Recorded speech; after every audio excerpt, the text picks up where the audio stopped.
Welcome everyone to the regularly scheduled monthly meeting for the City of Glendale Art and Culture Commission. Roll call, please. Commissioners Deaver. Here. Chair Hovhanessian. Here. Evanian. Here.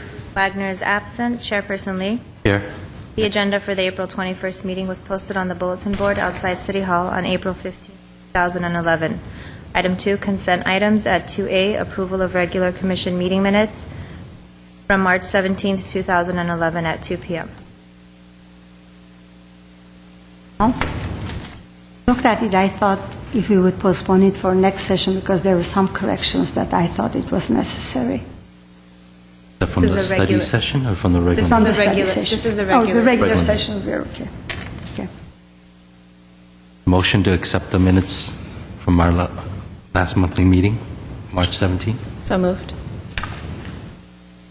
Roll call. Commissioner Deaver. Yes. Chair Hovhanessian. Yes. Evanian. Abstain. Wagner is absent. Chairperson Lee. Yes. At 2B, approval of study session meeting minutes from March 31st, 2011 at 2 p.m. Well, as mentioned, I would like to postpone it for next session because there are some corrections there that I thought we need to discuss. I'll second that. Roll call. Commissioners Deaver. Yes. Chair Hovhanessian. Yes? Evanian. This is to move to postpone the approval. Okay. Yeah. Wagner is absent. Chairperson Lee. Yes. Item 3, introductions and presentations. At 1, introduction of the Guild Opera Company by Fran Benedict, Chairman of the Executive Board. Good afternoon. I am Fran Benedict, a resident of Glendale for over 40 years. And I really appreciate the opportunity to tell you about this amazing 60-year-old opera company. We really thank you for letting us come and share. And I'd like you to meet our artistic director, Gabriel Rioyo Pazos, who will tell you a little bit more about our mission and how we operate with the schools. Gabriel? Thank you. Thank you very much for having us here. We're very grateful to you and to Rep. Smith. Thank you so much for allowing us to be here. I would like to show a short PowerPoint presentation, and then we have a short film that we'd also like to share with you of what we do and what our mission is. We are Guild Opera Company, and our mission is to introduce opera to young audiences by producing and presenting age-appropriate and culturally significant operas performed by professional artists in school and community settings. I would like to show you some of the works that we bring to the schools. One is called Alice in Wonderland, and it's a wonderful opera composed by a local composer and who also happens to be on our board. He is a professor at LA Valley College. And Guild Opera has been active for over 60 years, and we have reached over 4 million children in this history. Great artists have gotten their start with Guild Opera Company, artists such as Marilyn Horne, Mary Costa, who was Sleeping Beauty in the famous Disney movie, among many others. Guild Opera Company used to bring children and perform for them at great theaters here in the Southland, including theaters here in Glendale, such as at the Glendale High School Auditorium, which is my alma mater. I grew up here in Glendale, and I graduated also from Glendale College. Thank you very much. This is from our show called Wade in the Water. It features the great music of spirituals and their stories, and here is the story of this play, we work at the schools now instead of bringing the children to the theaters. We also used to partnership with the ACPN, which is Arts Community Partnership Network, with the city of Los Angeles, but due to budget cuts, that is no longer an option for any organization. So we are currently appealing to schools, PTAs, corporations such as Nestle, which has helped us in the past, and also we are appealing to worthy organizations of all kinds, and especially such as an organization such as this. Thank you very much. And in front of you, you will notice that a program of a work that we did at the Gene Autry Museum, which is to feature the history of California told through the strike of gold and through the beautiful music of Giacomo Puccini and folk music. You will also find in front of you an invitation to our upcoming showcase, which this is a free event to all and to the communities, and it will be given at LA Valley College. It will be next Saturday, not this Saturday, but April 30th, 2011 at 2 p.m. And there you will see scenes from all our 5 shows that we are doing.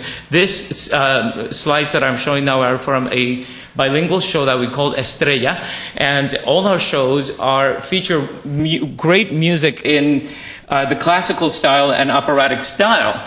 This one features music from Spain, and it tells the story of a little girl who is very talented, knows how to sing and dance, but is very bad at reading, and she learns how to do this in this show.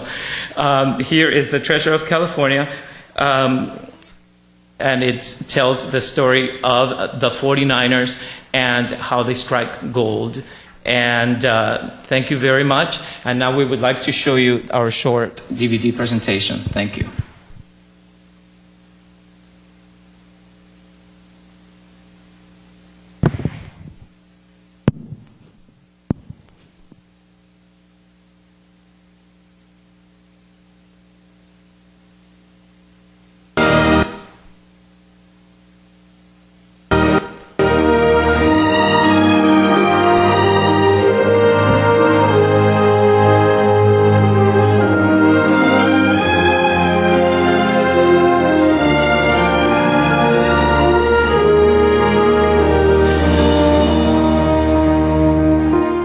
Guild Opera is a company that has existed since 1949. In fact, we are the second oldest opera company in the state of California. We have performed for over 6 million children in the Los Angeles area. The mission of Guild Opera is to introduce young children to the beauty of opera and the arts that are part of opera. Opera introduces all of the arts, the theater, the visual arts, the lights, the sounds, the costuming. It's all there. They're all quite mad, all quite mad. Wherever I go, it's no for yes and yes for no. They're all quite mad, all quite mad. A wonderland of possibilities, a paradise of paradisicalities. In all her life she's married and her needs. A contemplative caterpillar, a dissipated duchess with a pure ambiguity and a fatalistic feeling. At this time, we're presenting 4 different programs. 2 of them are based on classic children's literature, Little Red Riding Hood and Alice in Wonderland. And one is based on zarzuela music, which is authentic music, popular music of Spain, with a libretto that was written especially for children. And the last one is a program of African American spirituals, which is narrated and tells some of the history of the African Americans in this country. Opera is based on literature, and literature reflects cultures. And so that's why it's very important, and it's fun. You know, it's really enjoyable. It's not something that somebody has to do, but we give a good performance. Cinderella? Oh, I know, the Little Mermaid. Little Red Riding Hood. What Guild Opera does is go into the schools before the performance for a matter of 3 or 4 times, once a week, and teach the children not only the operas, but the music, but what they have to, how they have to behave, how they have to act, and all of this artistic training. I really believe makes them better people. It certainly makes them well-rounded. Obviously, one performance in 2nd grade is not going to change their lives that much, but maybe they'll beg their parents to take them to another opera sometime. Or maybe they will see operas when they're in junior high or high school. And kids who are involved in the arts are not involved in more destructive activities. It's very important to expose children at this age to the performances because they're like sponges. They just absorb and they will retain. For quite a number of the students, it's the first time they are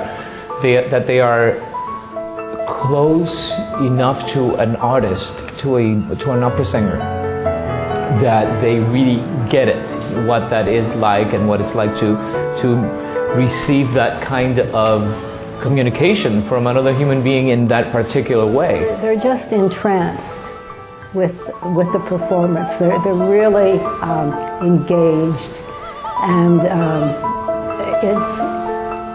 you never know when you're going to change your life. These children have never been exposed to this kind of art, and it's their first time, and they're just really thrilled to see something like that they've never experienced before.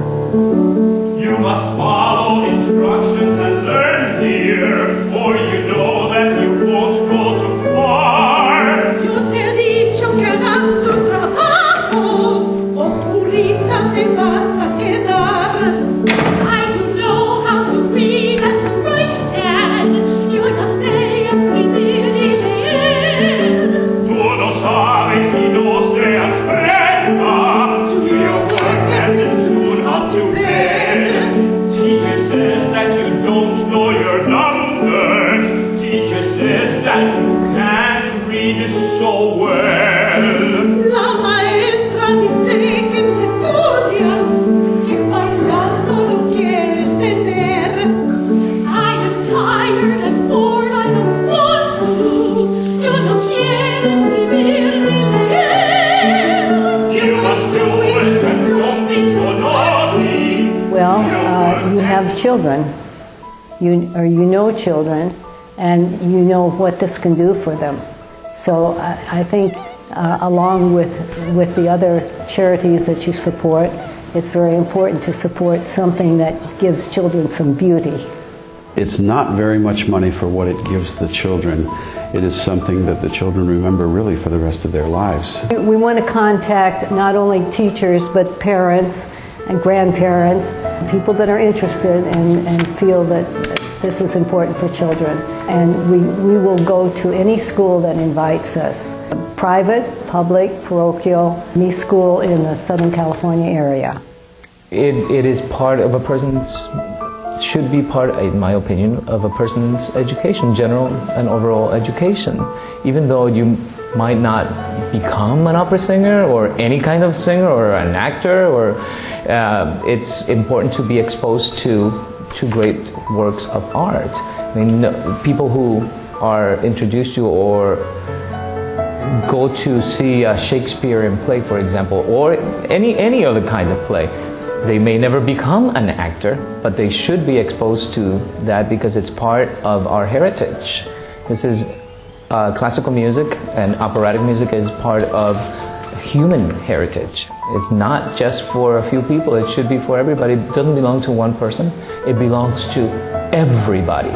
And so if one is exposed to it, one may choose then to continue being exposed to it or may choose to participate in it. But if one doesn't know, then one does not have that choice.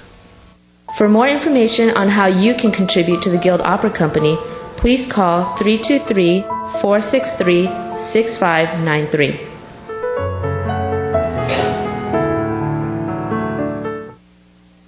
Thank you. Thank you very much for having us here, Guild Opera Company. We're very grateful. A question. Yes. Is this the same organization that provides some kind of workshops at the Brand Library for the opera and etc. for different groups? Well, we have performed there many times as community outreach, but can you come from? You're talking about this Saturday afternoon? Yes. No, that's the Los Angeles Opera. Okay, got you. Thank you. Although we have performed there. Yes, we Many taken times. advantage of that beautiful setting. Thank you for the wonderful work that you guys do. Thank you very much. Thank you. We appreciate it, and we hope that you can help us identify some resources so that we can take this into all of the Glendale schools. Have you tried the City of LA Culture Affairs? Because they normally have grants. Yes. Yes. We are a recipient of the Los Angeles County Arts Commission.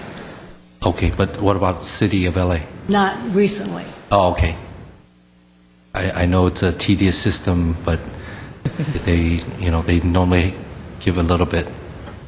So hopefully, help you there. It is a very worthy cause because you guys go directly to schools and you start from the beginning where the kids are very young and impressionable and Absolutely. they get the concept. Thank you very much. It's Thank a great you. job. Thank you.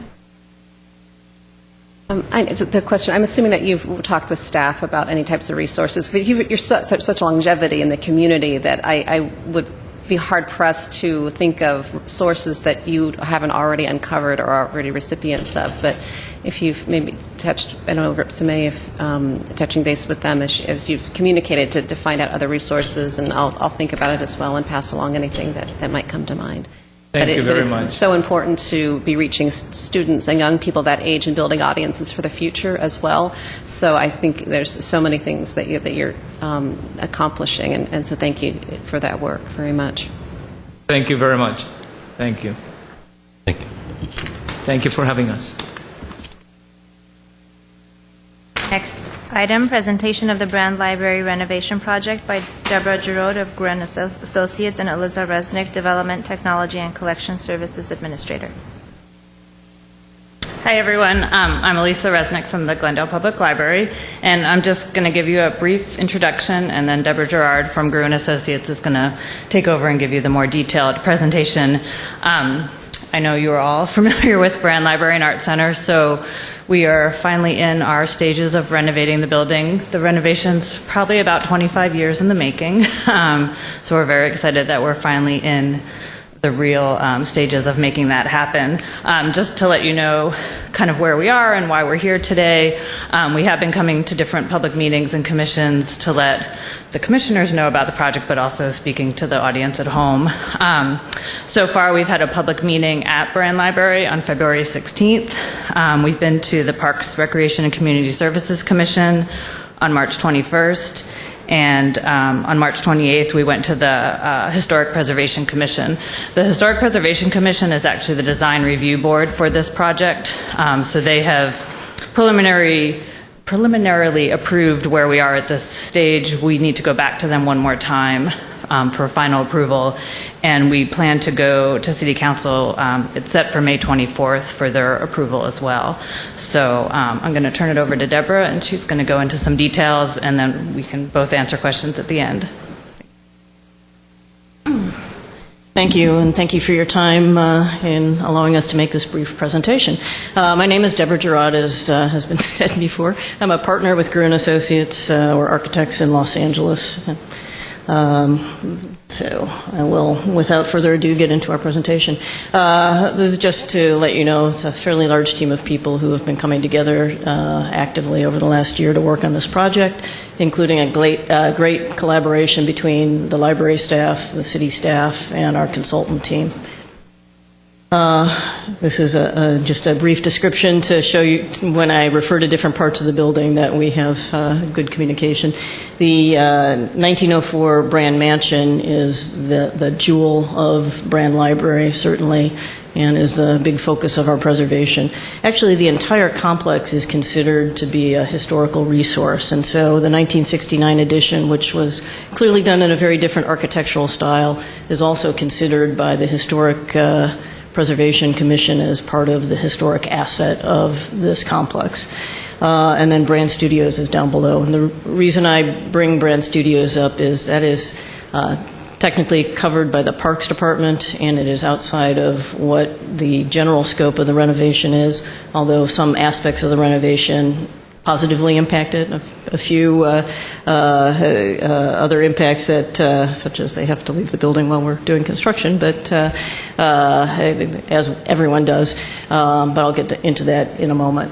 And so the basic focus of the renovation is the mansion and the 1969 addition. Briefly, our project scope is first and foremost preservation. That's really critical. This is a great asset for the city of Glendale, and we want to make sure that it remains a great asset.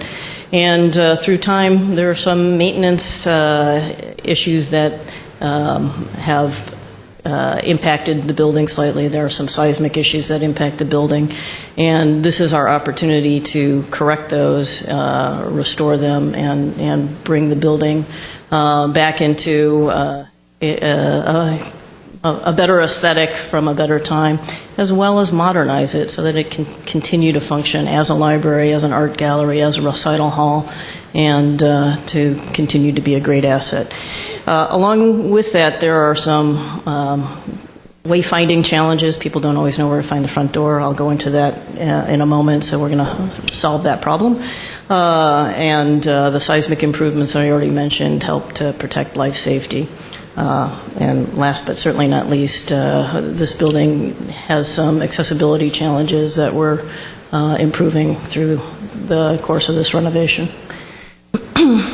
I'm not going to spend a great deal of time on this, but I do just want to give you the overview. We've categorized the existing brand mansion into different categories of renovation. If we had all the money in the world, we'd restore all of it to its 1904 splendor. We really don't have the budget to do that, and so we prioritized areas of the building that were more important from a historical standpoint in this building.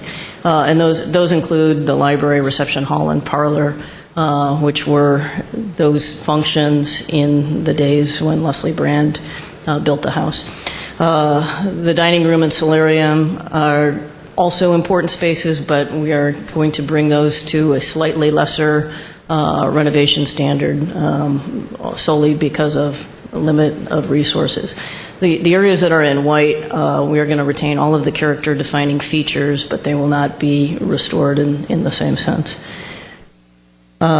Just to show you what I'm talking about when I'm talking about these rooms, the solarium, which used to be the heart of the house, and we are going to restore it to be the heart of the library. You can see the picture on the right, which is the current status of it when it's filled with books, and it really doesn't have that same focus. We'll show you the plan for where the books all go. The dining room, which is the other area that's significant, it still has a lot of its character left, and so it just takes a little bit of work for us to bring that back. In terms of the priority areas, this is the reception hall. It has changed function significantly by being the reception desk in its current status. We're going to restore it back to a place where people can sit and read a book and lounge around the fireplace, although the fireplace won't be a working fireplace. Similar with the living room and the parlor.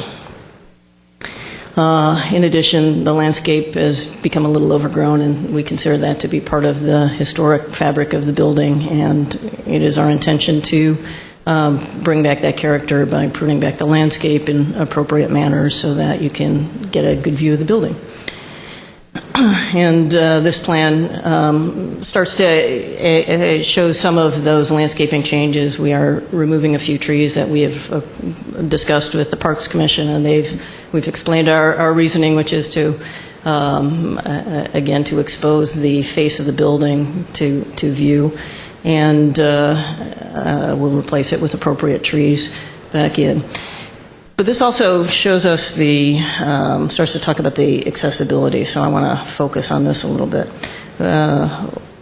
Accessibility and wayfinding. There's currently a stair going up, and people enter the building this way, but you get to the top of the stairs, and there's a big question. Everyone always goes to the left. No one ever goes to the right. We sit and watch people go the wrong direction, and then they end up knocking on this door right here, which is the door to the gallery. And it's like, no, it's not the right way to get into the library. we came to the conclusion that if we actually made an entry to the entire complex in one location, we can help solve that problem. So everyone really does go to the left. And so we've actually turned the entrance to the library around from the current front door, which is here, to a center new entry pavilion.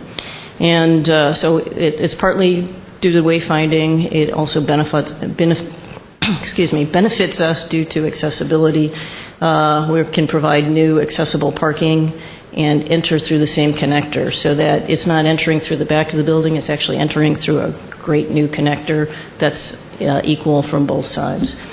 From a preservation standpoint, it also helps to reduce the wear and tear on the really beautiful front doors that are in the mansion. They'll remain operable.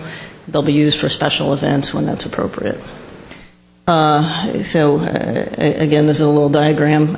Right now, from an accessible standpoint, people have to come and knock at a back door. You go up a little ramp, you knock at the door, someone lets you in. It's really not gracious.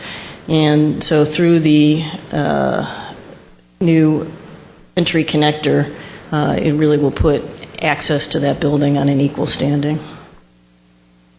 And this is just a blow-up of this new entry plaza. So through the course of it, we also create a plaza area, which can be used for special events, for putting a coffee cart and having just another amenity for the park.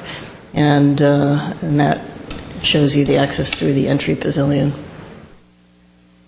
One of the things that we realized in the course of looking at the qualities of the library, of the mansion, is that by putting stacks into these really beautiful old rooms, as you saw in the solarium, it really eroded the character of the solarium.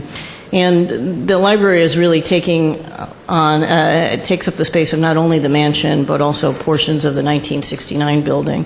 And those are larger spaces. They're more appropriate for things such as an organized group of stacks. And so we have actually congregated all of the stacks together into the 1969 building, which really frees up these other rooms to be more appropriate to the scale of the functions more appropriate to the scale of the room.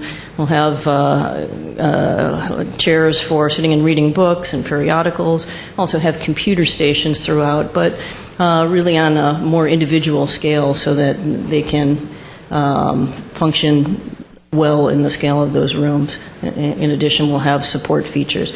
And probably the most critical support feature, I talked about allowing the solarium to be the heart of the library again. That is the reference desk in the middle of the solarium. It's really the primary focus for the solarium, and so it's the hub where everyone comes together.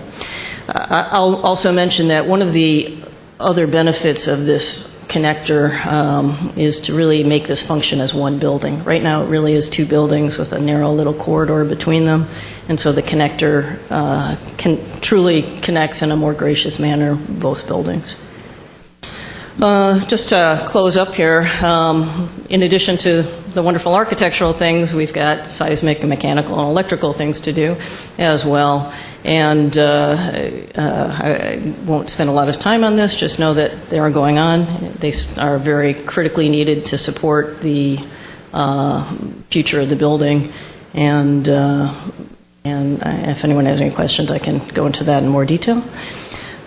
We have a project budget that's actually fairly tight, $7.4 million for everything, and everything includes soft costs, which are our fees and our design fees and permit fees and things of that nature, inspection fees, as well as the hard construction costs, as well as moving costs. We need to move the occupants of the building out of the building temporarily while we do this construction.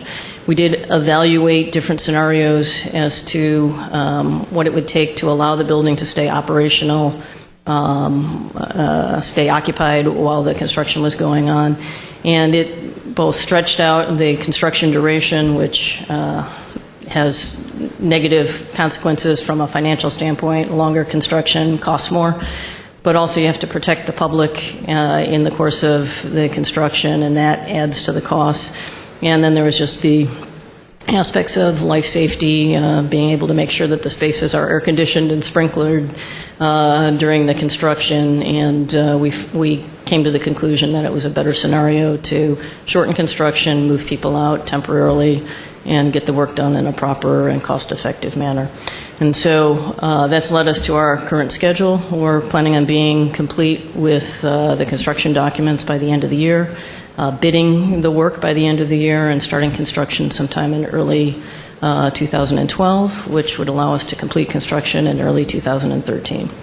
And with that, that is the end of our presentation. Thank you for your time. If anyone has questions. Question. Sure. When you want to enter into the art gallery of the Brand Yes. Library, there's a little kind of a indoor yard. I'm glad you mentioned that. I actually, didn't talk about that. Oopsie. Yes. Yeah. Let me go back a couple and I'll show you. Sorry, I don't have a larger view of this, but oopsie, right there. We're calling it a sculpture courtyard. Right now there's a giant tree in there, and the tree is really overgrown, and it's no longer making it a beautiful space. It's really just crowded by this tree. And one of the trees that we talked to the Parks Commission about removing is that tree. And by removing that tree and then repaving that area, it actually becomes another functional space for everyone. And we're calling it a sculpture courtyard because we think it would be great if we could have it be a place where sculpture can exist and either support it on a permanent basis or on a rotating basis. So the current plan is that there would be some sort of opportunity for rotating sculpture from the gallery exhibits. The question is, for doing that, are you going to have a kind of a solarium kind of a thing covering the roof or not? And that tree, as a matter of fact, is a very beautiful tree. Many people do like that tree there. It is a beautiful tree. It's just, it's kind of like everything else. Landscape has kind of a life cycle. And that one has hit its life cycle. It is literally pushing on the walls of the building, and it will not continue to thrive like that. One thing or the other is going to go, and the tree will suffer for its environment. It's just not in a place where it can continue to thrive. And so it is a lovely tree, but it's got some issues relative to it competing with the building. It's just the wrong tree for that location. And in terms of covering over, we just don't have we would love to do that, to create a larger, to move that into an indoor space, but we just couldn't afford to do that within the budget. That was definitely something that was considered. It just fell out of our ability to fund it. Also, as far as functionality of that building, because most of whatever I saw there, some are necessities as far as for the handicapped people to be able to have access, or all of elevators and etc. And the entrance, because there are steps, but somehow it seems it doesn't look like a focal point for walking. But my concern was that in a space like that, because Brand is our pride and joy, I suppose that is one of the most beautiful buildings that we have in Glendale. It's a landmark. Absolutely. And it has the function of the library and the gallery both. But yet there needs to be some spaces, because I'm the liaison of the commission to the Brand Associates, and there's a constant conversation regarding the fact that there needs to be a space that we could, it's like a gift store, kind of, that different kind of artwork could be on display, or even could make money for different purposes, or it could be raising money through different ways. But there is no such space. Is that put under consideration, or? We've talked about all these kinds of things. I mean, there is space for that currently. It's not ideal space, but there is a bookstore space. There's display case space that we sell things at. So in this presentation, we're not showing the exact detail. It's more general. There for sure will be display spaces of permanent art, maybe art for sale. The book sale part of that hasn't quite been worked out, but there's definitely going to be wall space and display case type things for that. So we know that's a need. there's lots of needs beyond the current space, but we're trying to get as many many of those needs incorporated into the design. Thank you very much. That's very important. That's all. It doesn't matter that right now or it's not in the plan, but as long as it's in the perspective to have that included, that sounds very good. Thank you. Yeah, and to the extent that when you get to that point of that programming, that we can be of assistance in whatever programming is decided, whether it's sales of artwork or revolving art. I mean, I know that's something you all deal with all the time, but to the extent that we can be helpful with that as well, I know we would love to be able to share information with the community on that. I just have a question. I should probably know this. Is the building landmarked? I mean, is it national? Or? It's not national. It's Glendale. It's on the historic Glendale registry. It could be eligible for national, and all of the work that Gruen and their partners are doing are going to follow the national standards. So we could apply at some point. Okay. Quick question in regards to the current main entrance. Yes. Well, is it still going to be an entrance? Yes. Or okay. Well, it'll still be able to be used as an entrance. It won't be an entrance on a daily basis. So if there's a special event and if there's a special event that for some reason that it would be beneficial to open that up, there will be physically the ability to open it up. As a functional day-to-day entrance, it will not be used as an entrance. And that's both from an accessibility standpoint, but also because those doors have seen a lot of wear and tear, and it's a way to help preserve them as well. One thing I did want to mention, if I could, that someone talked about the steps, and I realized I went over this quickly and I didn't really talk about it. Currently, there are a lot of steps to get up to the current entrance to the gallery over here, and we have actually eliminated that. So through this staircase, the staircase goes up a little higher so that we can have a more level area up at the top. There is still an elevation change from here to there of a couple of feet, and we are addressing that through a much smaller staircase that's in one location, and then a ramp that allows people who can't navigate the stairs to get up there. But it will fundamentally be one upper level plaza up here at the top, as opposed to the series of terraces that are there right now.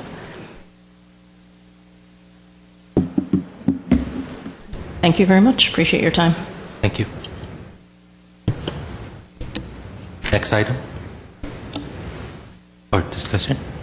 Well, before we move on to the next one, I would like to say that today there is a big budget study session.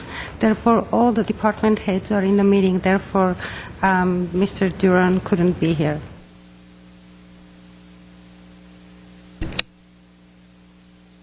Next item, item 4, oral communications. Discussion is limited to items not on this agenda. Each speaker is allowed 5 minutes. Commission may question the speaker, but there will be no debate or decision.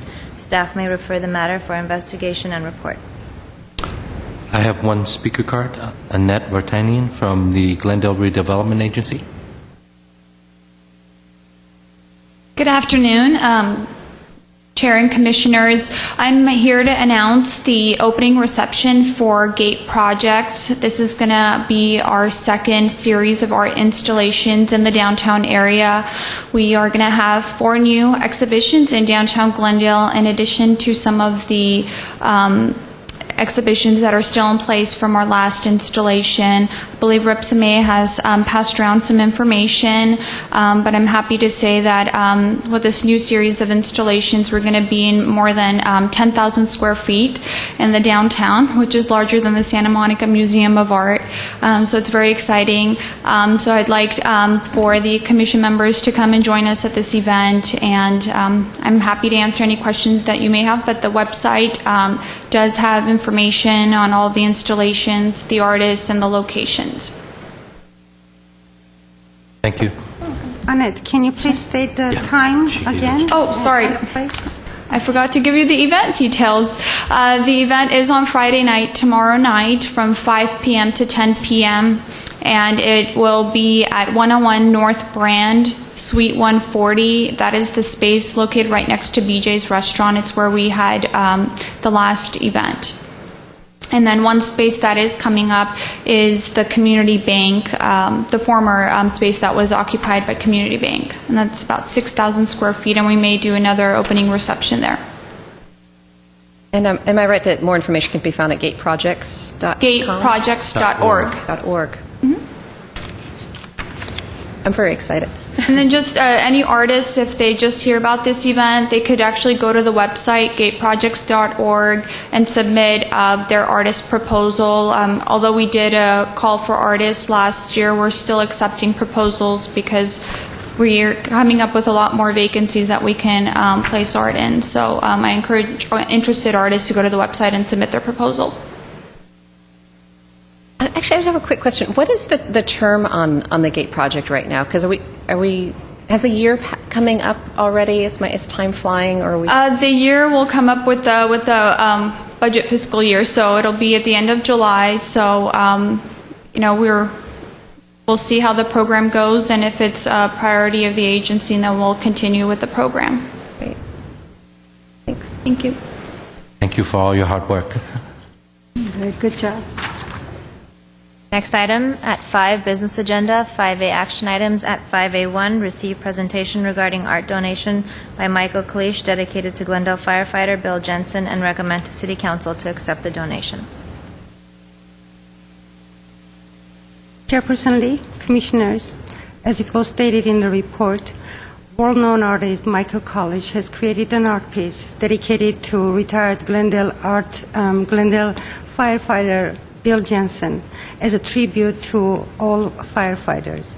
Mr. Jensen was burned back in 1996, during 1996 Malibu, Calabasas wildfire. The Travel Channel, who's co-sponsoring this project, is here to give you a detailed presentation about the artist and the project itself. And since the artwork is going to be donated to the city and displayed outside the firehouse, staff requests that the Commission, by a motion, recommend the City Council to accept the donation created by Michael Kalish. And now I would like to welcome Deborah Carr of Travel Channel to make the presentation. If you have any questions, artist is also in attendance. Michael Kalish is here, and Brett Carr, the executive producer of the production, is also here. Thank you. Again, Deborah Carr is my name, and I'm one of the producers of the Travel Channel program called Monumental. It's a production of Alan Radican Entertainment. With me is artist Michael Kalish and production executive Brad Carr. Also with us today are our public information officer Stuart Stephanie and Battalion Chief Greg Godfrey. We've reviewed your gifts of artwork policy, and we're very happy to present the information requested on the art piece that Mr. Kalish built to honor retired Glendale firefighter Bill Jensen and his colleagues of Engine 24. Again, they were injured during the 1996 Malibu Calabasas wildfire.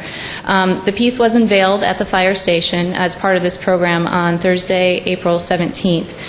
In the weeks preceding the unveiling, Michael had the opportunity to meet Glendale Fire Chief Harold Scoggins, Bill Jensen and his wife Sue, as well as retired firefighters Captain Ed Ackerman and Scott French. They were also assigned to Bill Jensen's crew on that day in October 22nd of 1996. Fourth crew member has since passed away. I'd like to tell you a little bit about Michael Kalish's work, the specifics of the piece that he built for Mr. Jensen, and with his help, then we're happy to answer any questions that you might have.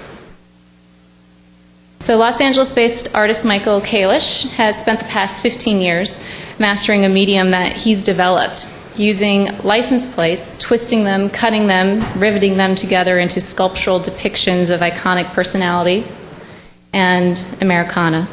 His work has been featured in the New York Times, the Wall Street Journal, U.S. Weekly, Art Business News, and broadcasts on CBS and CNN, just to name a few.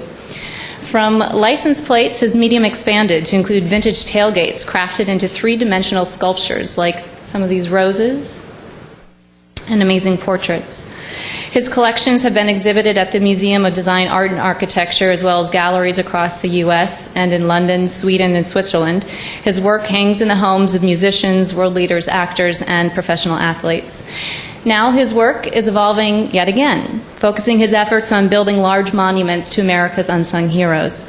The Realize Ali project made its world premiere at the Nokia Center at LA Live on March 25th through April 9th. The two-story structure is composed of 1,300 speed bags that, when viewed from the right position, becomes a 2D vision of the amazing face of Muhammad Ali. While overseeing that build, Michael conceived and built the piece for retired Glendale firefighter Bill Jensen. He was actually inspired to build this piece after seeing the burned fire coat and helmet that Bill Jensen has hanging in his home yet today. Kalish wanted in his way to give the helmet and coat back to him whole.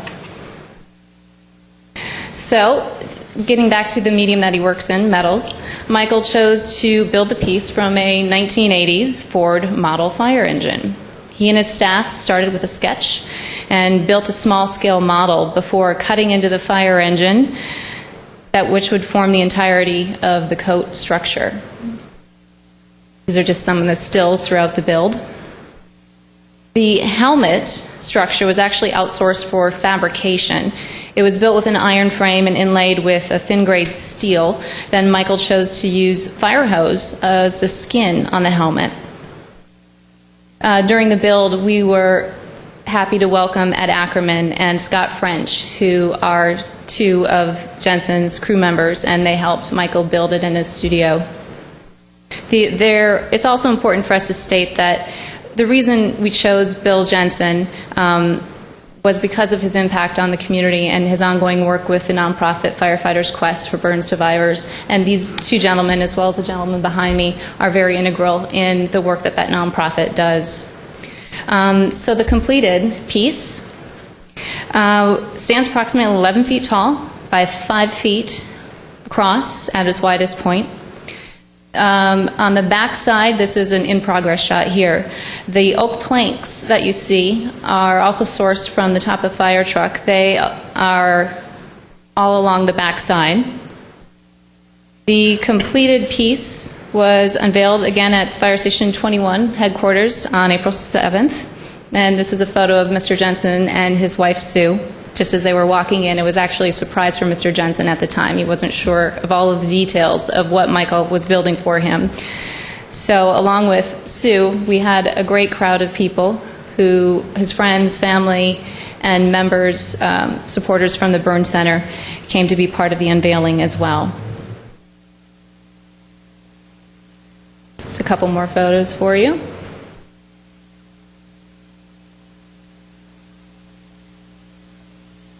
I think that's their Christmas card for this next year. That's Bill Jensen and his grandkids. So the additional specifications on the artwork are the dimensions. Again, it's 13 feet tall, approximately 5 feet across, which a 3-foot depth. The estimated weight, it is steel, it's heavy, it's about 600 pounds. The mixed medium, of course, is steel, wood, and fire hose. I do believe the fire hose is composed of spun polyester or filament nylon. The appraised value is between $200,000 and $225,000. That's based on the current market value of Michael Kalish's work.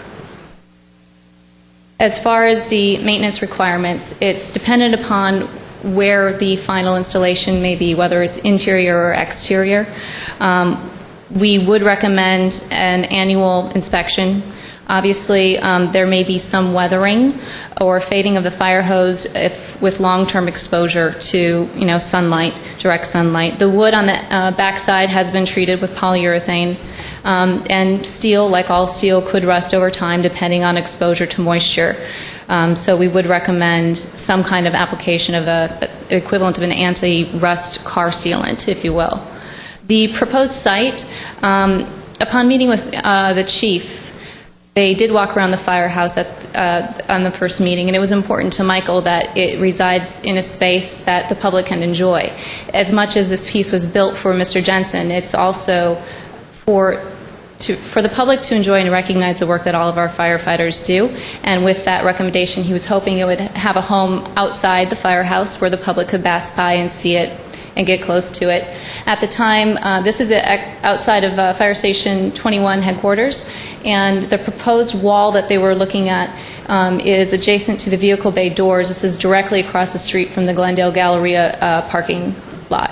So with that in mind, I'd love to invite Michael Kalish up to assist me in answering any questions that you may have, in our hopes that you will recommend to the City Council to accept Michael Kalish's donation.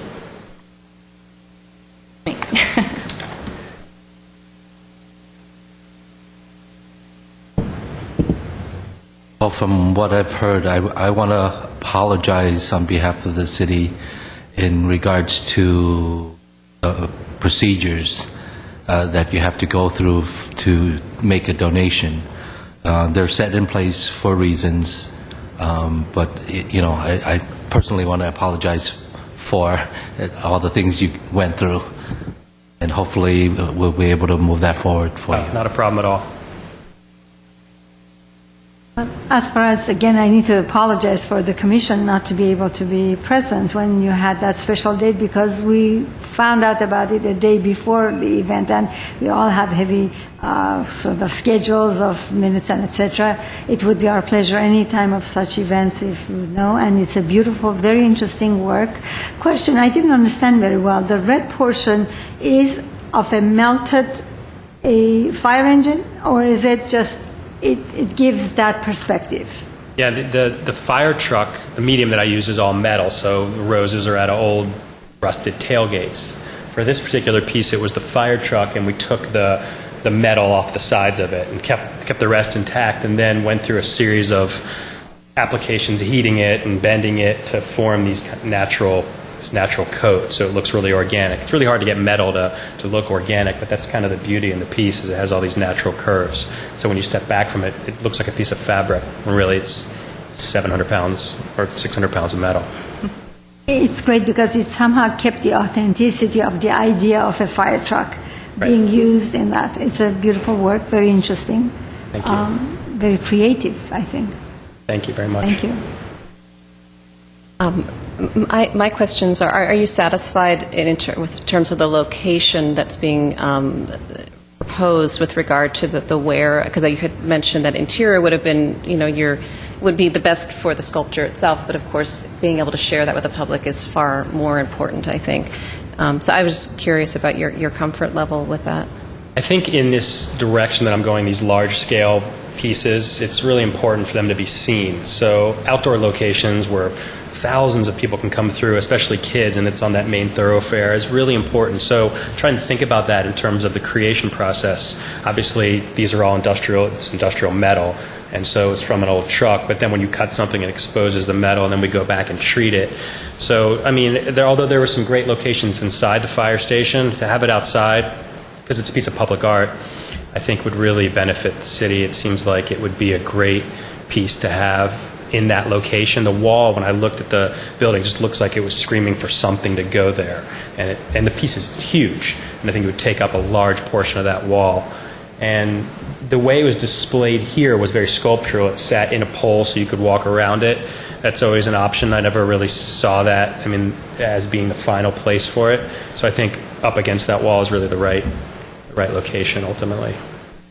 And this might be more of an administrative question. In terms of the cost of transportation and installation and upkeep and maintenance, what department or how will that be overseen?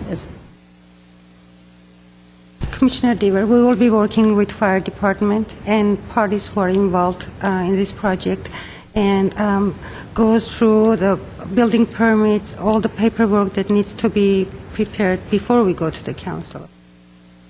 Also, finding the right location will be part of our responsibility to work with the department and with the artist, find a proper location for the art piece. I apologize. I tend to dive into the specifics, but I want to express that I actually love metalworks anyway. I just have a real affinity for that, and I think it's a great piece. So I apologize for kind of jumping into that. No. I think it's important. The details, but it is important. Yes. Just out of curiosity, how long is a fire truck? Is it 13 feet? Or? No, there's different lengths. I mean, there's the hook and ladder trucks that you see with two drivers that are, I don't know, 60 maybe plus feet. And then this truck, which I chose just because it had a lot of character and it was a working fire truck in the city and in LA. I think it was a 40-foot truck or 35-foot truck, I'm pretty sure. And there's different lengths, and it was chosen because of the character, and there's all this great old texture to it. So, and it was manageable. We drove it in and then started taking it apart. No, I asked just because I wanted to see where did you get the idea of 30, because I like sculpture and I do myself, but where did the idea of having something which is 13 feet come in? I wanted to do something big. It needed to be significant because Bill is a big personality in himself, and being that it was a public installation, it needed to have a certain scale to it. The problem was there's not 13 feet. There was not 13 feet of continuous metal to use and then bend to look natural. So we had to create seams and where the piece is bent so it looks natural. But most of the truck was left over. I just took a lot of the metal strategically to use for the piece. And then the helmet I thought was a really great addition, being all this old yellow fire hose which was flattened and then applied. But it was really challenging, especially over the couple of weeks that we had to do it. But we couldn't have been happier with everybody involved in making it come together. And for me as an artist for 15 years, having months and months to prepare for work, and it's important because my name is on the line. Everything that goes out of the studio needs to be representative of the work. This was unique in that it was a shorter span to do something, and it was very challenging. We couldn't have been happier the way it turned out, which is really important because the dynamic of meeting the family and all the firemen and being that it's a public piece of art really needed to be significant, and we think it is.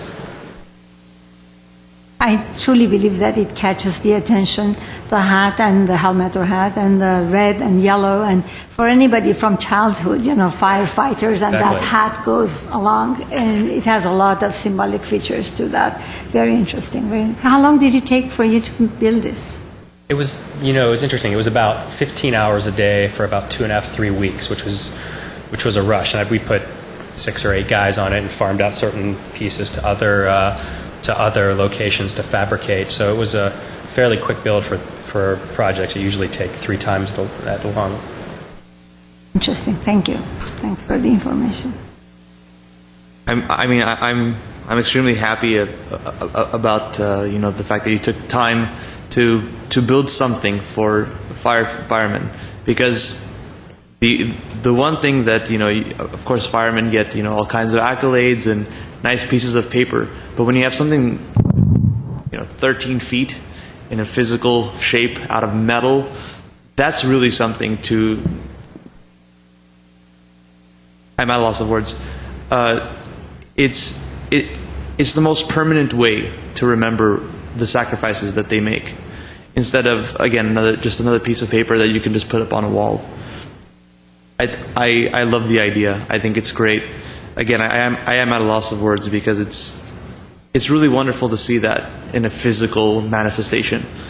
And I'm actually going to move that we, as the action item is written, I'm going to move that we recommend to City Council to accept. Now, second donation. Chairperson Lee, could you please read the motion? Motion should read that the Commission recommends to City Council to accept the art donation by Michael Kalish dedicated to Glendale firefighter Bill Jensen. Thank you. Do I have to read that? Motion. Okay. I second it. Okay. Commissioners Deaver? Yes. Chair Hovhanessian? Yes. Kavanian? Yes. Wagner is absent. Chairperson Lee? Yes.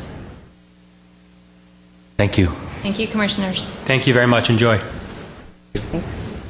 Meanwhile, we need to thank the Travel Channel for taking the effort to film it, to come and do this presentation. Thank you very much to be involved with what happens in our city. Our pleasure, and we'll, of course, keep you up to date on the program, air date. And actually, more importantly, we need to thank the firemen, who none of this would have happened without their bravery and their sacrifice. So we thank you and we appreciate that. they are forever our heroes. That's for every child and every adult, and especially after what we experienced last year in the city of Glendale in our mountains. I think anybody that sees the fire, I get emotional, they see the fire trucks, everybody makes an effort to say hi and hello because they have become our friends. They were, but it became more, it impacted every individual in this city. And thank you that at this time of the year you had something to make us feel better and make community know that we cherish what the firefighters do for us.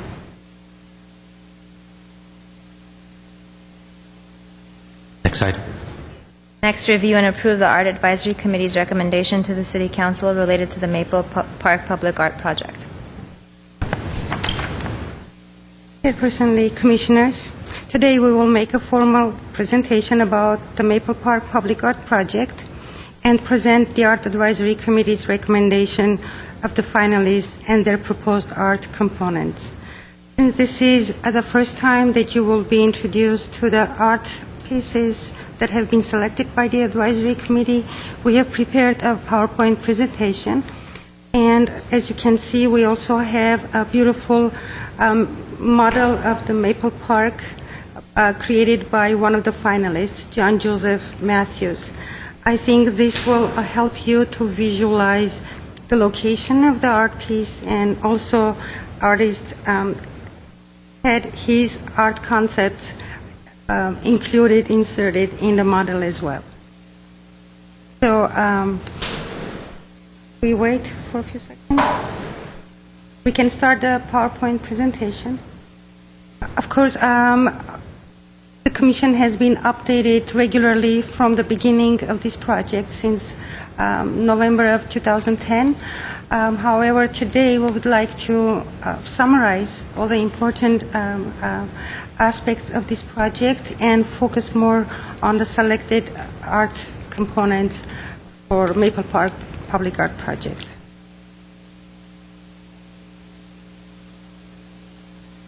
How do I work this?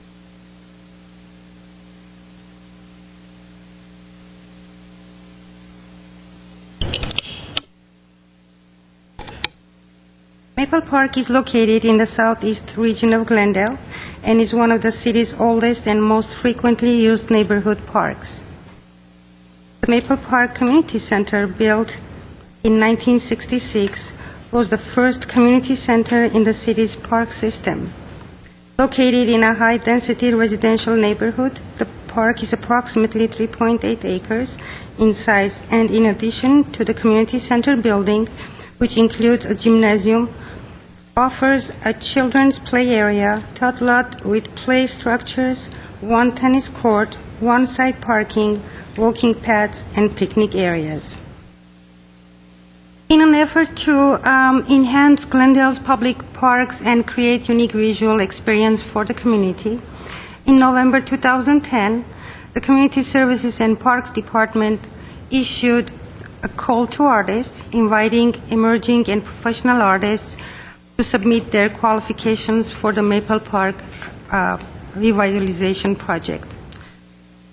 To review artist portfolios and select the most qualified ones for the project, an art advisory committee was formed, comprised of one member of the Arts and Culture Commission. Harry Deaver was a member of the Art Advisory Committee, and one member from the Parks, Recreations, and Community Services Commission, one community member, and 3 staff members. 31 submissions were received in response to the call to artists from professional artists throughout Southern California. In the first phase of the selection process, the advisory committee identified 14 artists as semi-finalists who were then invited back to visit the Maple Park project site and submit a site-specific proposal. During the second phase of the selection process, the Art Advisory Committee reviewed and selected 4 public art components prepared by 3 artists, John Joseph Matthews, Roger Dolan, Emily Goff, and John O'Brien and his team. The following art components are recommended by the Art Advisory Committee for the Maple Park revitalization project. Lulambi sculpture is a 6 by 18 feet high. It's about togetherness and flight. And this one is offered by John Joseph Matthews. And it's designed for the main entrance lobby area. For this concept, artists will be recycling and reusing the portions of glue lamp beams cut from the gymnasium. Emphasizing the eco-green nature and relating visually to the beauty of the beams in the existing architecture are the two main focuses of the art piece. Estimated budget is $25,000. Preliminary schedule is $6,000. Second concept selected by the Art Advisory Committee is again by John Joseph Matthews, and it's called Solar Vertical Wall Relief. This proposal is a mounted sculpture on the vertical wall in the center of the stairs in the entry lobby space. Solar vertical wall relief promotes eco-green use of solar power to express art. The sculpture will be made of recycled and reused materials such as reused steel, recycled glue lamp beams, and small solar film panels. Estimated budget is $25,000. Preliminary schedule for completion is 6 weeks. To give you an idea how the solar field panels work, we included this slide.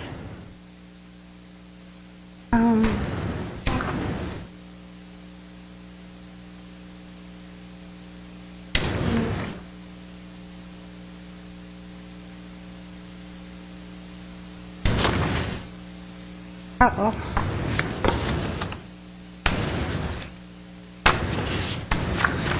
This is an example of the solar film LCD panels, but I don't know how to make.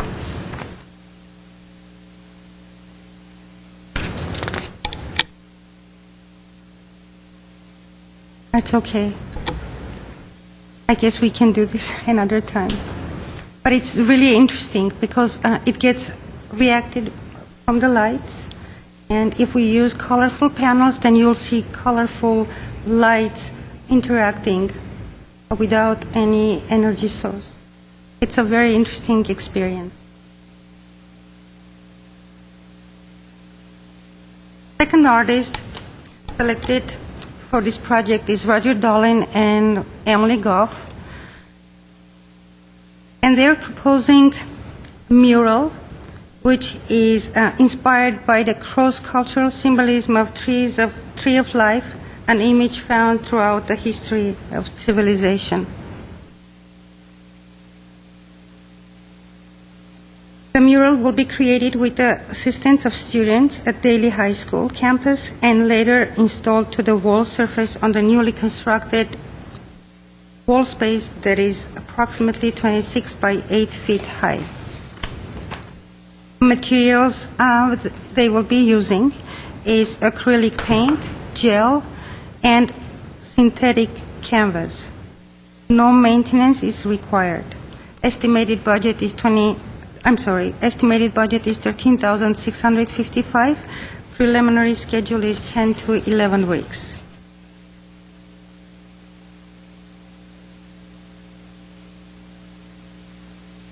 Finally, the last art component for Maple Park Public Art Project is proposed by artist John O'Brien and his team, Lilian Montalvo and Cielo Passione, called Pergola Shade Structure on Terrace.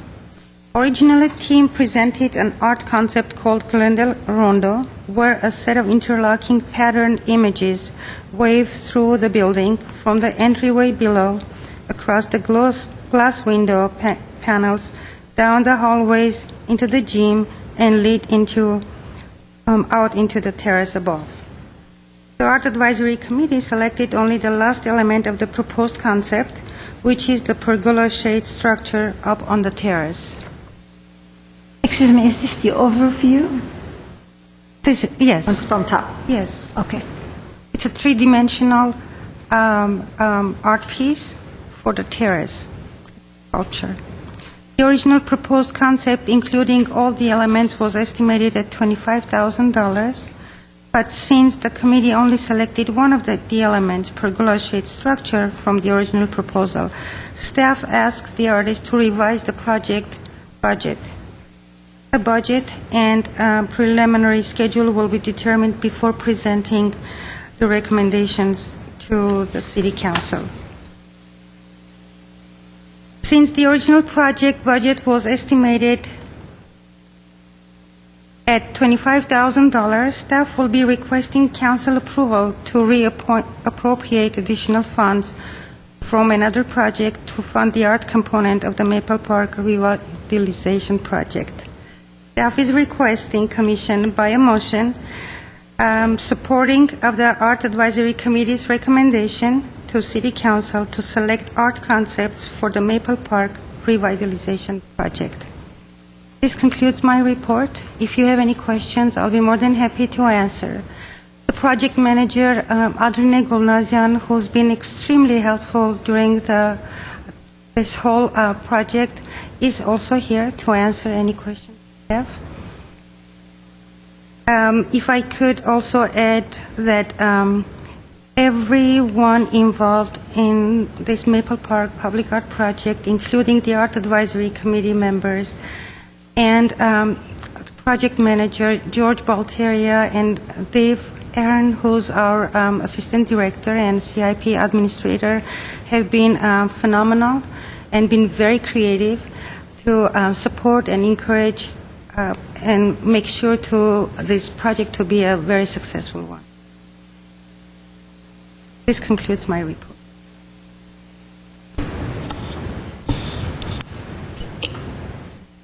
Any comments?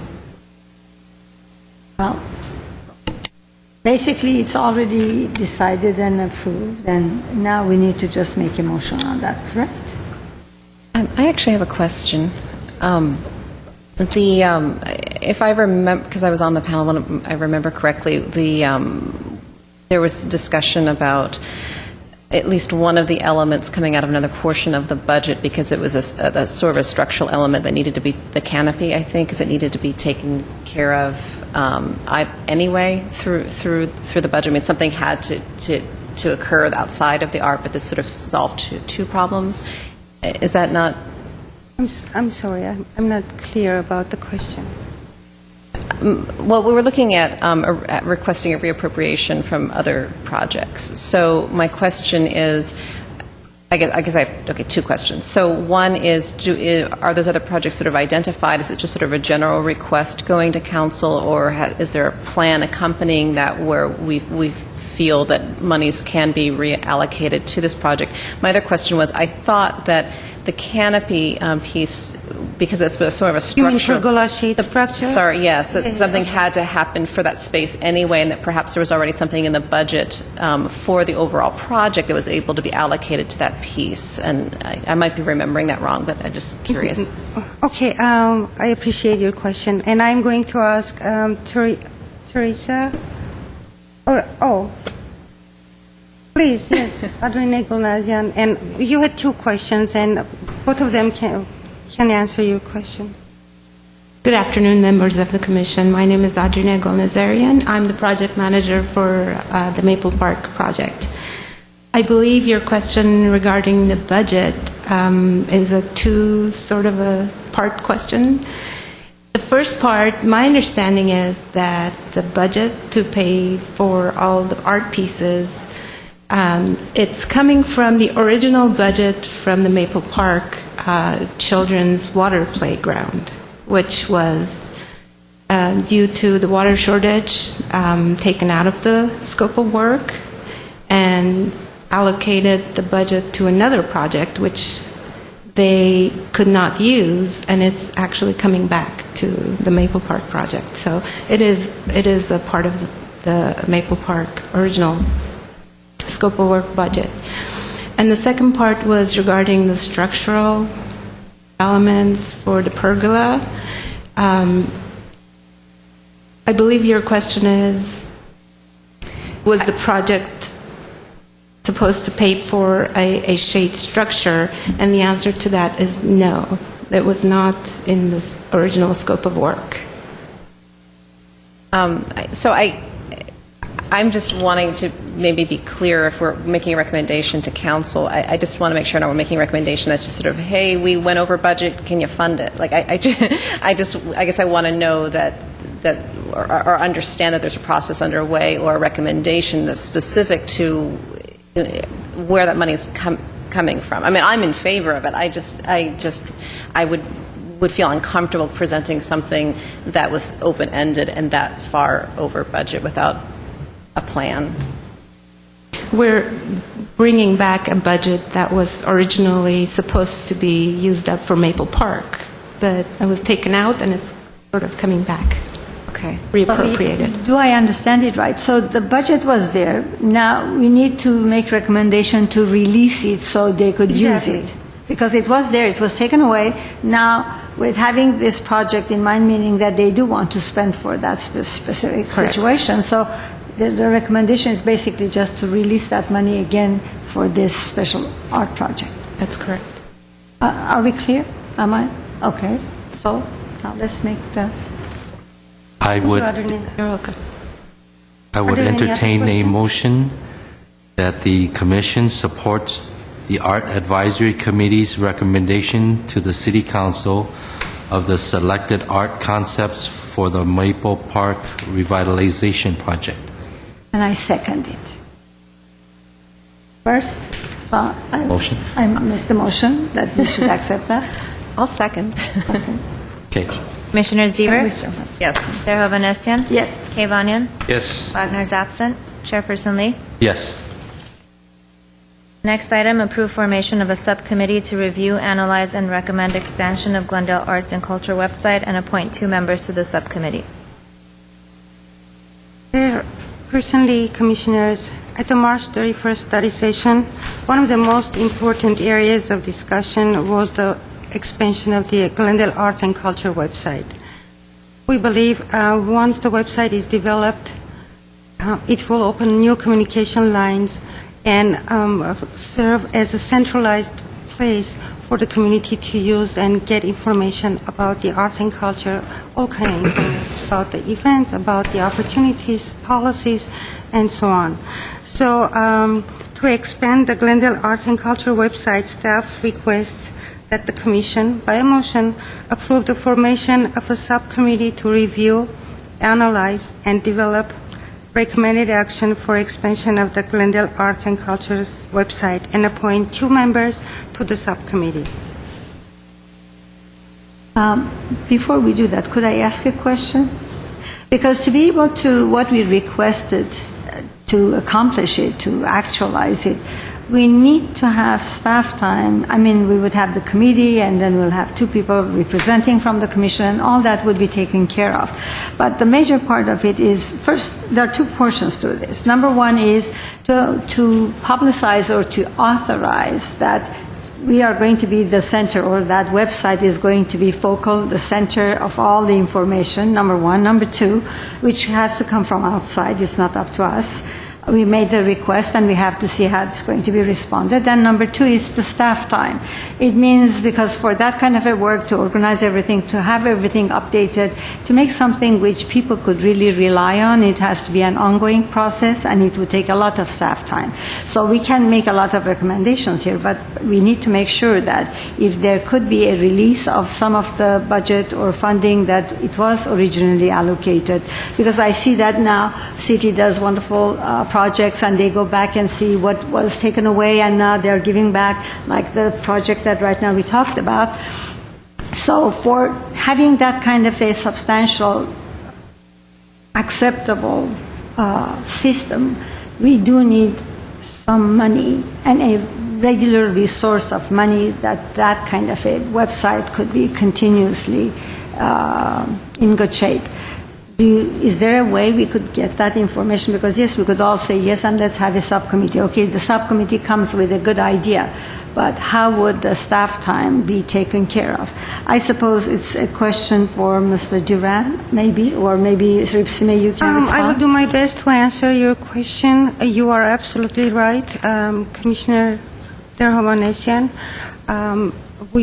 do need more staff time to work on several projects. We believe a website is a very important, one of the most important ones.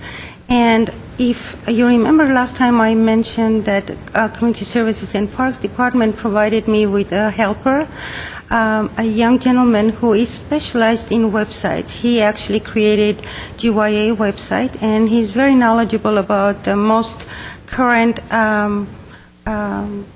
technology. And we had several meetings together to see how is it going to be possible with our limited resources.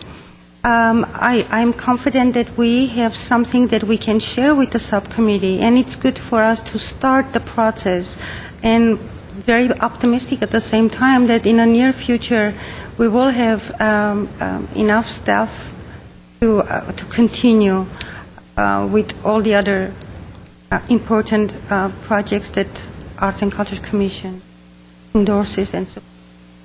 So it's basically, now we are at the phase of suggestions, but we don't know, because the basis and foundation of anything that needs to be taken care of, one is to know how it needs to be done and how much money is needed for having it taken care of. So could we have that kind of in mind, because sky is not the limit, and yet there are some funding that is frozen, and hopefully we could have that released. Because as we discussed in our study session, that's a major function that we talked about, that website, how other organizations and even people from outside Glendale and all over, if they want to know what are the resources, what are the possibilities, and etc., which is major, it is connecting the art and economy together. That is something that is that needs to be done properly, and it needs to be done systematically, and it cannot be done for a while and then whitewashed afterwards. So for that we need to see how this is going to be done. So should we first go into what are the systems and then go for the money, or there was a talk that we could have that money released to take care of it? Because it's not like this month we could do 2 hours and next month we could do 6 hours. It's basically how much time is needed for that and how much money could be released for that. Am I right? Okay. Our web person is here. What do you think? Eva? I'm of two opinions. I agree with that. I mean, understanding the scope of a project and what the cost implications are and whether it's actually feasible before implementing more time. I also think it's challenging to promote something that we don't know what it is and ask for money for something that we don't know what it is. So I have two sides of that, because I can see where a lot of time and money can be invested in it, but I also think to some extent there's partnerships within the city that I'm not being at staff level, I don't know if could happen. So we have things like Glendale, we have lots of other departments that are working in the same arena, and through a dialogue that's happening at a staff level about how this could be accomplished may not necessarily require us to have additional funding allocated for this project, because I wouldn't want us to be working in a vacuum on it anyway, because I think it really benefits the entire city, not just the Arts and Cultural Commission. So I think other people should be involved in that conversation, and potential other budgets and staff time as well. That's an excellent idea. Nicely put. Okay, so do we go for a subcommittee to work on it first, and then to give us some recommendation on how it needs to be done and how much money would it need? So then we would go to the second phase and see if that could be different departments, and in collaboration what could be offered. Yes, first you need to support, to approve the expansion of the website, Glendale Arts and Culture website, and you have 2 items to approve. And appoint 2 members to the subcommittee to help us out with developing the website. It's a motion, huh? Yes, it is. Yes, there is a motion. Okay. To approve for a subcommittee. Makes the motion. So can I recommend? Chair Lee, generally the commissions follow the Robert's Rules of Order, so it suggested, it wasn't fatal in the last motion, but generally pass the gavel to let another commissioner make the motion.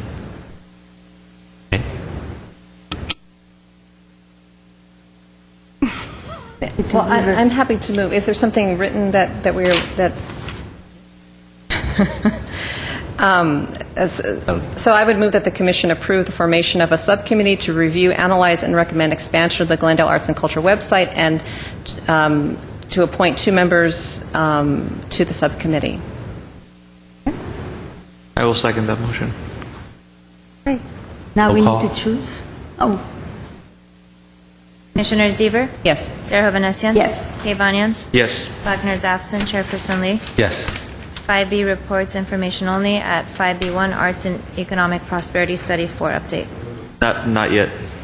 We have to decide on the 2 members Oh, to the subcommittee. could I make a suggestion? I think Commissioner Deaver and Commissioner Kavanian both have been very involved with this, kind of, and Commissioner Deaver has initiated a lot on that. So we would like to recommend. I will second that. Okay. Discussion? Well, fine then. I mean, put it that way. Roll call. Commissioner Deaver? Yes. Chair Hovhanessian? Yes. Kavanian? Yes. Wagner's absent. Chairperson Lee? Yes. Okay, now 5B reports information only. At 1, Arts and Economic Prosperity Study 4 update. Chairperson Lee, Commissioners, we would like to update you about the Arts and Economic Prosperity Study and let you know about the results of the first quarter. As you know, March 31st was the deadline to submit the comprehensive list of eligible organizations, nonprofit organizations, and we are happy to report that we are one of the few municipalities who have submitted our list on time. As well as we were able to collect 195 surveys during the month of March. This means we were shy only 5 surveys, which is not bad. Now we were able to create our calendar of events for the month of April through the end of June, and we are very confident that we'll be able to collect more than 200 by the end of June. According to the latest report from Americans for the Arts, there are 168 individual study regions for this year's national research study, making the arts and economic study for the largest study of its kind. Because so many study partners have not submitted their applications, their files on time, Americans for the Arts has delayed the deadline until the end of April 30th. So in case if you, as you can see on the report, we have attached the list of nonprofit organizations. If you read and recognize some organizations that are not on the list, we still have time to edit and send it to them. Please send me a note or an email with these art organizations' names. That concludes my report. I have a question. I don't know, are we in that area? Could we discuss about...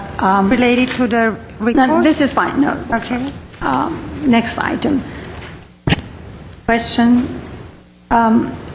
In our study session, we talked about the fact that City Council had collected a survey of people's interest, community interest, and we requested if that could be part of the agenda and it could be discussed at the Commission. I know that the time was too short, but could I request that for our next session? Because that is very important. That's the foundation and the basis of what the community is interested. And it's already done. Why to duplicate the work? To get the information could be very resourceful. Thank you for that reminder. Yes, Commissioner Dervanes, and we, both me and Miriam, watched the study session twice and made a lot of notes. There are so many things that we have to come back to the Commission and bring it as an agenda item. But as you can see, we already had full agenda today, therefore it will be postponed until May. Definitely will come back to you. Thank you very much. I appreciate that. Next item, at 6, Commission and staff comments. I would like to start with Man's Humanity to Man. City of Glendale has done a phenomenal job for so many years. I was reviewing and watching what they have put together. I need to thank our GTV6. They have done a great job. It was very artistic. The way they have put all the different visuals that throughout the years we have put, especially with our last Brand Libraries art exhibition. That work, it seems, has done a phenomenal thing as far as putting the pictures and ideas and presentations. It was wonderful to see that this city, as Mayor Najarian, or Mayor at the time, explained, that City of Glendale is trying to educate its community.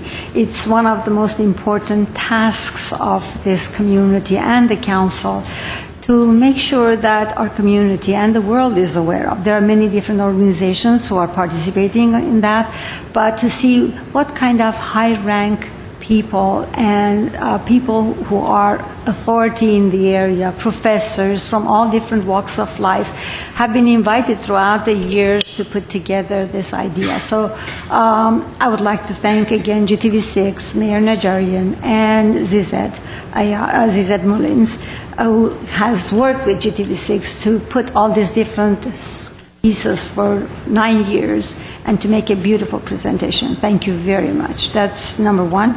Number two, I would like to thank our Parks and Rec for having us or giving us the opportunity to have the study session, which was a very interesting session. I think it was very resourceful. It was very meaningful. It made some kind of clarified a lot of questions, and hopefully we'll get a response very soon as far as how things are going to be proceeded accordingly. So I'm very glad basically for both of these events. I'm very proud of our city. Okay, thank you. Anybody anything? Oh, do come, because city, besides watching GTV6, there's a nice schedule and they review constantly on that. I don't know what they call on the screen of the dates, but Man's Humanity to Man is major. Please watch that. And on April 25th, there is the commemorative event at Alex Theater at 6:30. I would like our community to participate and to come and be part of this special event.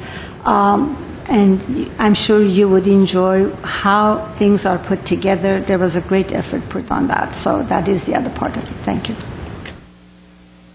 I just want to mention that the Brand Library Art Galleries has a new exhibit opening on April 23rd, running through June 3rd, Wall Power Limitless Prints. And also to reiterate that Friday night's evening's GATE program, I hope the community can come out for that and enjoy that during the course of that exhibit, which will be on display downtown in our storefronts. And to reiterate on that, that will be at 101 North Brand Boulevard, Suite 140. And the exhibition is from 5 to 10 p.m. And again, that's April 22nd. It's good for the community to participate because City of Glendale does a lot of different activities and projects in the direction of art and culture of the city. So community's input is very important. So come and be part of this event and let the commission or the department know how you appreciated it and what it meant to you, and give us more guidelines as far as how you want us to proceed, because we are all willing to know and to be of service to the community. Now, the most important part of that is they still have more vacant storefronts to cover.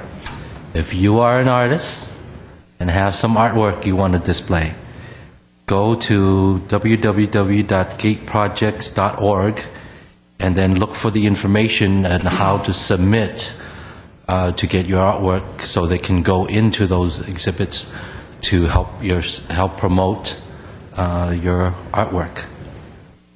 Just a suggestion, I think it would be okay for the brand associates because they have a lot of artwork that they want to put on display. There are a lot of donated artwork, and there are some that they have won prizes and etc. So they were looking for a location to have a little exhibit, and that could be great. I can tell them to contact you or whichever way works to make sure that we give them an opportunity because they were looking for a space as such. More good things out there. I received from Senator Carol Liu's office. There's forms out there right now for nominations for Women in Business Award. There's more than 12 categories. So if there's any women out there that you want to recommend or nominate, you can actually contact. The contact phone number is area code 818-409-0400. And right now the submissions are due by May 1st, Sunday, May 1st. Along those same lines, the City of LA, along with the county, is putting on a poster competition for Asian and Pacific American Heritage Month in Los Angeles. The deadline for the submission is May 6th. This is for categories from kindergarten all the way to 12th grade. For more information, you can contact area code 213-202-5545. You can probably speak to Rebecca, and she's at the City of Los Angeles Department of Cultural Affairs.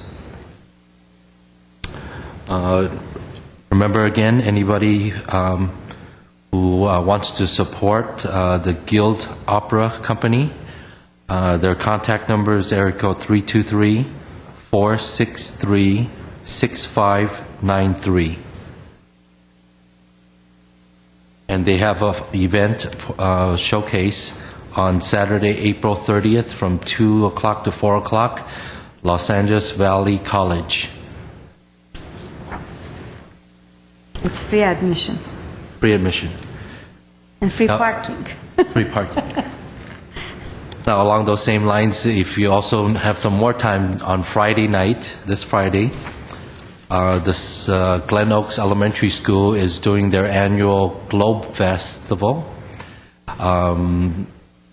It's basically, the city of Glendale is multi-ethnic. What they do and try to promote every year is to have parents from different nationalities and countries bring food from their country and or costumes, material about the different countries. So basically, we normally have 7 regions, which covers basically the 7 continents, and to have food and music and be basically an international festival. The event is at Glen Oaks Elementary School, which is basically right under the 2 freeway in Glen Oaks. The event is from 5:30 to 8:30. It is, to my knowledge, open to the public, so anybody can come and join us.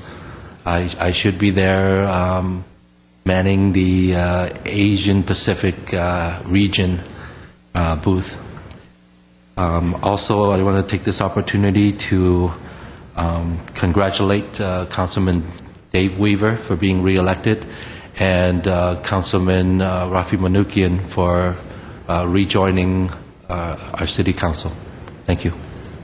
Meanwhile, to congratulate the new mayor, being Laura Friedman, who has supported art through her endeavors, and we're very glad to have her there. Meanwhile, going back to the genocide event on 25th, please contact the manager's office, what do we call it? Because they need to know. they have to contact for the tickets? Yes, because many They have people to usually contact come the there. Alex Theater. Alex Theater? Okay, because they need to know how many tickets they need, because people leave it for the last minute and then they come to the door and there is no space for them. So they really want that RSVP or your contact. They're free tickets, but they want you to get your tickets so people walk in with the tickets. So I don't want anybody to come a long way and then be disappointed that they couldn't get in. Well, we should also maybe give Zizette's phone number in case if people would like to have VIP tickets. Her number is 818-548-4844. Or they can just go to the Alex Theater and obtain other free tickets. Because I do Memorial event this coming Monday. Because I do know that many people from different cities do come also, and I know that they are watching these programs through their computer, through the web. That's why I want to make sure that everybody knows they need to contact for that ticket. Next item. Item 7, written communications. I didn't get it. Yes, you did. You just announced Carol Lewis. Oh, okay. It was a written. Stephen, we had a written communication finally, and you ruined it. He didn't. We had it. He didn't ruin it. And Next next item. item, item 8, adjournment. We are adjourned.